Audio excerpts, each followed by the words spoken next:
Hello students, in today's video lecture, we will continue about the same what we discussed earlier about heredity and inheritance terminology. So we already completed 13 terminology. Now here is 14th one. So 14th terminology is given monohybrid cross. So monohybrid cross क्या होता है? Monohybrid cross जिसे हम एक संकर संकरण भी कहते हैं, ये एक ऐसा क्रॉस है जो एक ही जाति के दो जीवों के मध्य कराया जाता है। इसमें केवल एक ही लक्षण को ध्यान में रखा जाता है। अगर हम उदाहरण देखें तो यहाँ पर ये दो पौधे लिए गए हैं, जिसमें से एक पौधा जो है वह टॉल है, लंबा है, और दूसरा पौधा जो है बौना है, ड्वार्फ है। तो अगर हम कैरेक्टर्स की बात करें तो एक ही कैरेक्टर है। कैरेक्टर क्या है? हाइट। यहाँ पर केवल हाइट को लिया गया है और हाइट के जो दो रूप हैं, एक लंबापन टॉल और एक बौनापन ड्वार्फ, जब एक ही लक्षण के दो विपरीत रूपों के मध्य संकरण कराते हैं, इसे ही हम मोनोहाइब्रिड क्रॉस या संकरण कहते हैं। दूसरा, मोनोहाइब्रिड या एक संकर संकरण से उत्पन्न होने वाला उत्पाद है। अगर यहाँ पर देखें तो ये toll capital T small T दिया है। इसमें कैपिटल टी यहाँ से आया है एक पेरेंट से और स्मॉल टी दूसरे पेरेंट से आया है। तो कैपिटल टी और स्मॉल टी यहाँ पर दोनों प्रेजेंट हैं। यह शुद्ध रूप नहीं है, जैसा कि हम लोगों ने पिछले वीडियो लेक्चर में देखा था।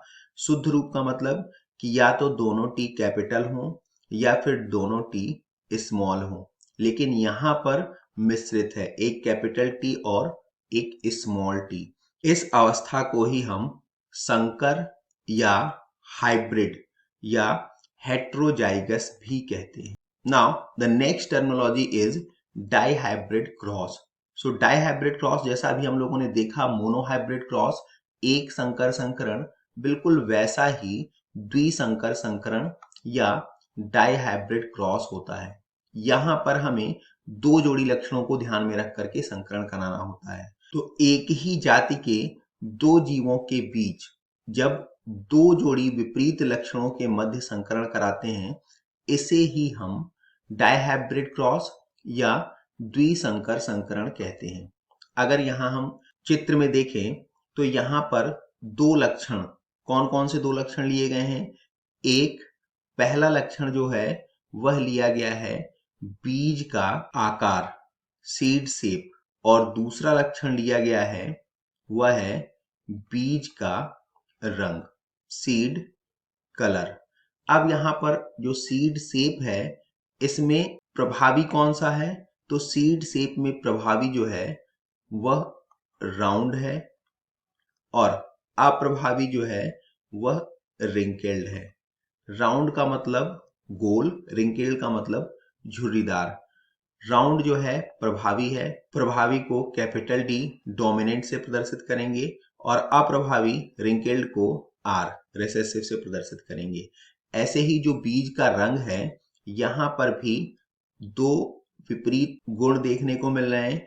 एक जो पीला रंग है वह प्रभावी है, ये डोमिनेंट है, और दूसरा जो ग्रीन है यह अप्रभावी है, रिसेसिव है। तो जब भी हम संकरण कराएंगे तो प्रभावी लक्षणों को एक साथ लेना होगा और अप्रभावी लक्षणों को एक साथ। तो यहाँ पर ये दोनों प्रभावी लक्षण राउंड और येलो, ये एक साथ आ गए, राउंड और येलो।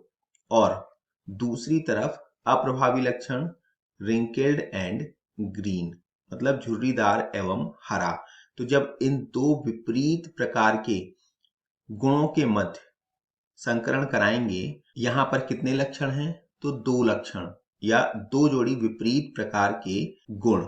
इसमें जब संकरण कराएंगे तो इसे ही हम द्विसंकर संकरण कहेंगे और इसका जो उत्पाद होगा उसे हम द्विसंकर कहेंगे। तो यहां से कैपिटल वाई से एक वाई आएगा ऐसे ही इधर स्मॉल y से एक y आएगा। इसी प्रकार यहाँ कैपिटल RR से एक R और यहाँ स्मॉल RR से एक R। तो इस प्रकार से यहाँ पर capital Y small y capital R small r ये जो है हमें जीन्स देखने को मिलेंगे। अब चूंकि यहाँ पर प्रभावी और अप्रभावी दोनों हैं, तो प्रभावी जो है डोमिनेंट कैरेक्टर जो है वो अपने आप को एक्सप्रेस करेंगे और इस वजह से जितने भी सीड्स यहाँ पर हमको प्राप्त होंगे वो सारे के सारे कैसे होंगे, येलो एंड राउंड, पीले एवं गोल। The next terminology is emasculation. इसको हम विपुंकेसरीकरण भी कहते हैं। तो इमैस्कुलेशन क्या है? यह घटना केवल द्विलिंगी या उभयलिंगी, जिसे हम बाइसेक्सुअल फ्लावर भी कहते हैं, बाइसेक्सुअल, या फिर हम इसे हर्माफ्रोडाइट या इसे ही हम मोनोसियस फ्लावर कहेंगे। इन सब का मतलब एक ही है, द्विलिंगी या उभयलिंगी। तो मोनोसियस, बाइसेक्सुअल या हर्माफ्रोडाइट, ये तीनों ही यहाँ पर जो टर्म्स हैं ये फ्लावर से रिलेटेड हैं। तो ऐसे फ्लावर जिसमें मेल और female both sex organs present हो उन्हें हम बाइसेक्सुअल, हर्माफ्रोडाइट या मोनोसियस कहेंगे। अगर हम इस डायग्राम को देखें तो इस डायग्राम में ये जो है ये मेल पार्ट है, ये सारे के सारे मेल पार्ट हैं, और यहाँ पर ये जो हिस्सा दिख रहा है बेसिकली ये सॉलेंट पार्ट, फूला हुआ हिस्सा, ये फीमेल पार्ट है जो आगे चल करके फ्रूट में कन्वर्ट होगा। तो इमैस्कुलेशन क्या है? तो इमैस्कुलेशन वह प्रक्रिया है जिसमें किसी बाइसेक्सुअल फ्लावर के मेल पार्ट को मैच्योर होने से पहले ही रिमूव कर दिया जाता है। तो अब फ्लावर का मेल पार्ट क्या है? फ्लावर का मेल पार्ट होता है स्टैमेन, जिसे हम पुंकेसर कहते हैं, और इन पुंकेसरों के ऊपर जो फर्टाइल पार्ट होता है उसे हम एंथर कहते हैं। इस एंथर में पॉलन ग्रेन्स होते हैं, परागकण होते हैं। तो ये परागकण इसी पुष्प के वर्तिकाग्र मीन्स स्टिग्मा पर ना पहुंच पाए, इसको रोकने के लिए ही इमैस्कुलेशन किया जाता है। इन शॉर्ट हम कह सकते हैं कि आर्टिफिशियल हाइब्रिडाइजेशन, इसको परफॉर्म करने के लिए हम बाइसेक्सुअल फ्लावर्स में इमैस्कुलेशन करते हैं। तो यहाँ पे सब कुछ क्लियर है, ये एक बाइसेक्सुअल फ्लावर है और इस बाइसेक्सुअल फ्लावर में जब ये बड स्टेज में होगा, कली अवस्था में होगा, तभी फोर्सेप की सहायता से, चिमटी की सहायता से इसके पेटल्स को सावधानी से सेपरेट करेंगे, ओपन करेंगे और मेल पार्ट को सीजर की सहायता से कट करके निकाल देंगे। इससे होगा क्या कि जब मेल पार्ट्स निकल जाएंगे तो ये जो बड है अभी फीमेल पेरेंट या फीमेल फ्लावर में कन्वर्ट हो जाएगा, और इस फीमेल फ्लावर पर जब female reproductive organ ovary mature हो जाएगी तो डिजायर्ड पॉलन ग्रेन्स को हम यहाँ पर ट्रांसफर करेंगे। जहां से डिजायर्ड पॉलन ग्रेन्स लेंगे वो क्या होगा, पेरेंट प्लांट। तो इस प्रकार से आर्टिफिशियल हाइब्रिडाइजेशन कंप्लीट करने के लिए हमें इमैस्कुलेशन परफॉर्म करना पड़ेगा। बट फिर से ध्यान रखना है कि ये प्रक्रिया जो है केवल बाइसेक्सुअल फ्लावर्स के लिए है, ना कि यूनिसेक्सुअल फ्लावर्स के लिए। The next terminology is incomplete dominance, जिसे हम अप्रभाविता भी कहते हैं। तो इनकम्प्लीट डोमिनेंस क्या है? सामान्य रूप से जब डोमिनेंट और रिसेसिव कैरेक्टर्स के बीच में क्रॉस कराया जाता है तो पहली पीढ़ी F1 जनरेशन में जो भी पौधे मिलते हैं वो डोमिनेंट कैरेक्टर्स को शो करते हैं। लेकिन यहाँ पर क्या है कि रेड और वाइट फ्लावर्स के बीच में जब क्रॉस करा रहे हैं तो यहाँ पे वैसे क्या मिलना चाहिए था, red flower, but red flower की जगह पे यहाँ पे सारे फ्लावर कैसे मिल रहे हैं, पिंक। इसका क्या मतलब हुआ? इसका मतलब ये हुआ कि जो डोमिनेंट कैरेक्टर है मींस जो रेड कलर है वो वाइट कैरेक्टर पर कंप्लीटली इफेक्टिव नहीं है, और इसे ही हम इनकम्प्लीट डोमिनेंस या अप्रभाविता कहते हैं। अर्थात जो रेड कैरेक्टर है इसके जो एलील्स हैं वो व्हाइट कैरेक्टर के एलील्स पर कंप्लीटली इफेक्टिव नहीं है। The next terminology is male heterogamy, पुरुष विषम लैंगिकता। ये क्या है? तो जब मेल में, नर में दो प्रकार के युग्मकों का निर्माण हो। नर में युग्मक क्या है? तो शुक्राणु को, स्पर्म को हम युग्मक कहते हैं। और जैसा कि हम जानते हैं मनुष्य में जो शुक्राणु है उसमें या तो X गुणसूत्र होंगे या Y गुणसूत्र होंगे। अर्थात 50% शुक्राणु मनुष्य में, नर में X गुणसूत्र वाले, और बाकी 50% जो है सामान्य अवस्था में Y गुणसूत्र वाले होते हैं। तो जब दो प्रकार के शुक्राणु उत्पन्न हो, शुक्राणु चूंकि नर का कैरेक्टर है तो इसे ही हम पुरुष विषम लैंगिकता कहते हैं। यहाँ पर हम चित्र में देख सकते हैं कि ये दो शुक्राणु दिए हुए हैं और इन दोनों शुक्राणुओं में से एक शुक्राणु को हम X लेबल कर सकते हैं और दूसरे शुक्राणु को Y लेबल कर सकते हैं। इसे ही मेल हेट्रोगैमी या पुरुष विषम लैंगिकता कहते हैं। Next terminology is female heterogamy. So female heterogamy क्या है? फीमेल हेट्रोगैमी जस्ट मेल का उल्टा है। यहाँ पर फीमेल्स में जो गैमीट्स हैं या युग्मक हैं इन्हें हम ओवम या ओवा, अंडाणु कहते हैं। और जब दो प्रकार के अंडाणु उत्पन्न हो महिलाओं में तो इसे ही फीमेल हेट्रोगैमी कहते हैं। उदाहरण के लिए अगर हम यहाँ पर देखें तो ये फीमेल बर्ड है, हैन, और यहाँ पर दो प्रकार के अंडाणु, एक जेड युक्त और दूसरा डब्लू युक्त। तो जेड प्रकार के और डब्लू प्रकार के ये दोनों अलग अलग हैं। तो 50% जेड प्रकार के और 50% डब्लू प्रकार के होंगे। इसे ही हम फीमेल हेट्रोगैमी कहेंगे। जब हम मेल हेट्रोगैमी कहेंगे तो यहाँ पे फीमेल कैसी होंगी? यहाँ पे फीमेल होंगी होमोजाइगस। उदाहरण के लिए अगर ह्यूमन फीमेल को लें तो यहाँ पर जो भी ओवम होंगे, जो भी अंडे होंगे वो सारे X प्रकार के होंगे। 100% जो अंडे होंगे वो X प्रकार के होंगे। तो जब मेल हेट्रोगैमी होगी उस समय फीमेल में कैसी कंडीशन होगी? होमोगैमी या समलैंगिकता। ऐसे ही जब फीमेल हेट्रोगैमी होगी, जैसा कि यहाँ पर बर्ड्स में हमने देखा, तो मेल में उस समय जो है जो स्पर्म होंगे वो केवल एक ही प्रकार के होंगे। जैसा कि यहाँ पर इस कॉक में दिख रहा है जेड जेड, तो सारे स्पर्म जो हैं वो जेड प्रकार के होंगे। 100% स्पर्म जो हैं वो जेड प्रकार के ही होंगे। अर्थात यहाँ पर मेल होमोगैमी देखने को मिलेगी। मेल होमोगैमी अर्थात पुरुष समलैंगिकता। The next terminology is autosome, जिसे हम कायिक गुणसूत्र भी कहते हैं। ऑटोसोम के लिए ही और शब्द हैं जैसे वेजिटेटिव क्रोमोसोम या हम बोल सकते हैं सोमैटिक क्रोमोसोम। तो क्या है ये वेजिटेटिव या सोमैटिक क्रोमोसोम?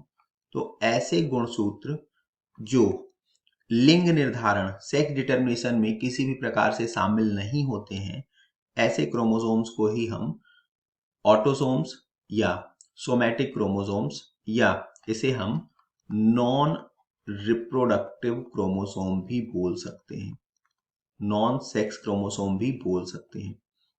अगर यहाँ पर डायग्राम्स को देखें तो इसमें first, second, third, fourth, fifth, six, 7, 8, 9, 10, 11, 12, 13, 14, 15, 16, 17, 18, 19, 20, 21 and 22। ये सारे के सारे क्या हैं? ये सारे के सारे जो हैं ऑटोसोम्स हैं। ये किसी भी प्रकार से सेक्स डिटर्मिनेशन में कंट्रीब्यूट नहीं करते हैं, अतः इन्हें ऑटोसोम कहते हैं। जैसा कि हम जानते हैं ह्यूमन में 23 पेयर्स या टोटल 46 क्रोमोसोम पाए जाते हैं। तो इन 23 पेयर्स में से 22 पेयर्स या 46 में से फर्स्ट 44, ये क्या होंगे? ये होंगे ऑटोसोम, जो कि यहाँ पे गिवन है।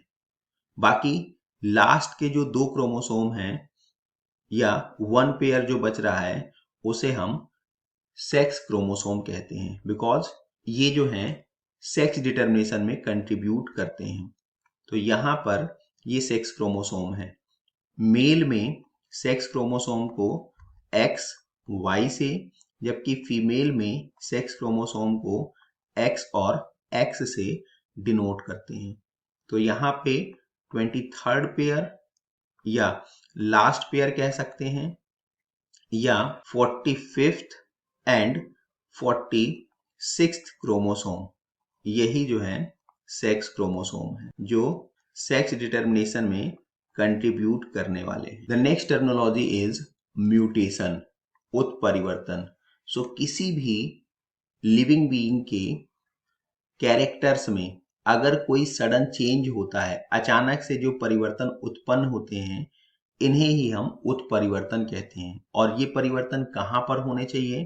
तो ये परिवर्तन जो है या तो डीएनए का जो नाइट्रोजनी क्षार है उसमें, या फिर गुणसूत्र की संरचना, क्रोमोसोम की जो मॉर्फोलॉजी है, या फिर क्रोमोसोम के नंबर में होना चाहिए।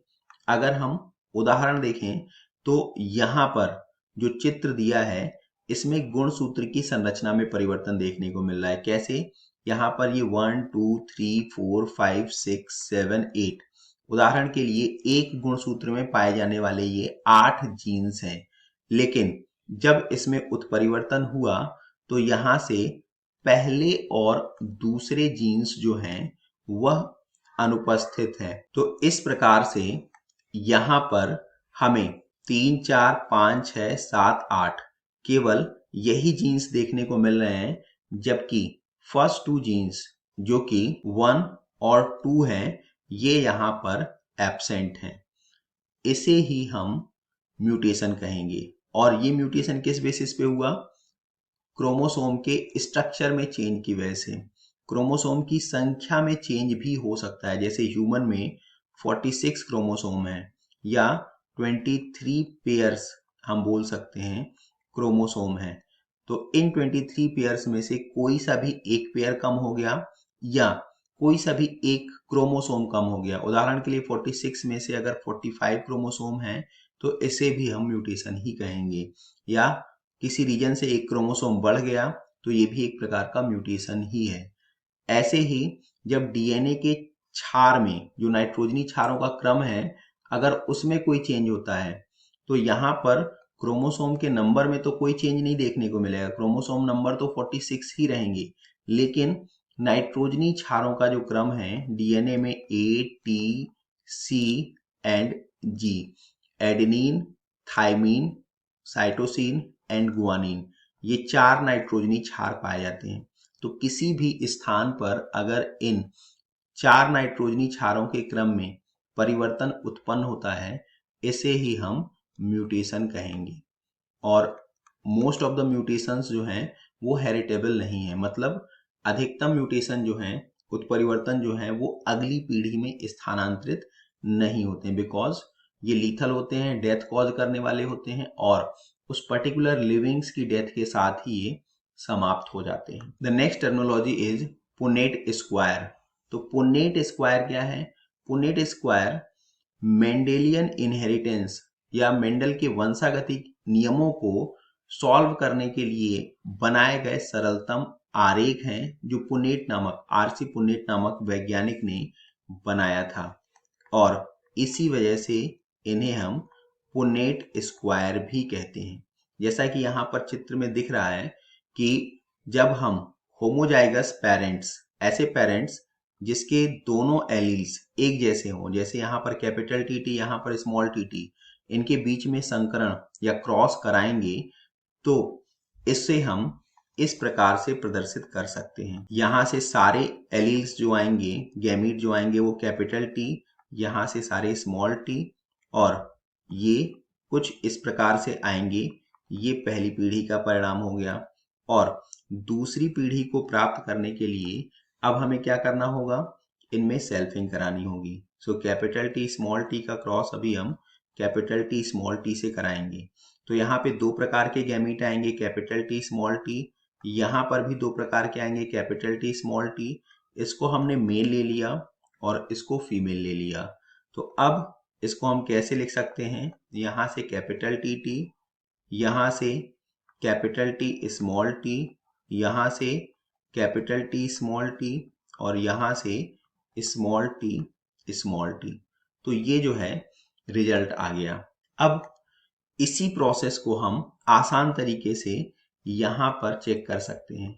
तो यहाँ पर कैपिटल टी टी को इधर ले लिया हमने और स्मॉल टी टी को इधर। सो जितने गैमीट्स होंगे उनके हिसाब से हमको यहाँ पर बॉक्स का नंबर जो है डिसाइड करना है। जैसे यहाँ पर दो गैमीट होंगे, यहाँ पर भी दो गैमीट। सो 2 × 2 4, टोटल 4 बॉक्सेस चाहिए। यहाँ पे टाइप, गैमीट के टाइप पे डिपेंड नहीं करेगा, गैमीट के नंबर। गैमीट का टाइप मतलब क्या है कि जैसे यहाँ पर सारे गैमीट टी टाइप के होंगे तो हमें एक नहीं लेना है। यहाँ पर कैपिटल टी ये दो गैमीट प्रोड्यूस करेगा जो दोनों कैपिटल टी टाइप के ही होंगे। तो दोनों के लिए हमें बॉक्स चाहिए। तो दो बॉक्स इधर से और ऐसे ही दो बॉक्स इधर से, टोटल 4 बॉक्स हुए और इन 4 बॉक्सों को यहाँ पर बनाया। और अब इस कैपिटल टी स्मॉल टी को यहाँ पे लिखा, यहाँ पर इधर से स्मॉल टी और इधर से कैपिटल टी लिखा। ऐसे ही इस वाले बॉक्स में यहाँ से स्मॉल टी और यहाँ से कैपिटल टी, और सेम इस लास्ट बॉक्स में भी इधर से स्मॉल टी और इधर से कैपिटल टी। तो इस प्रकार से ये प्रोसेस जो है आसान हो जाता है। आशा करते हैं कि ये वीडियो लेक्चर आपको समझ में आया होगा, और अगर इस वीडियो लेक्चर से संबंधित कोई सुझाव है तो उसे जरूर कमेंट्स में मेंशन करें। मिलते हैं नेक्स्ट वीडियो में, तब तक के लिए धन्यवाद।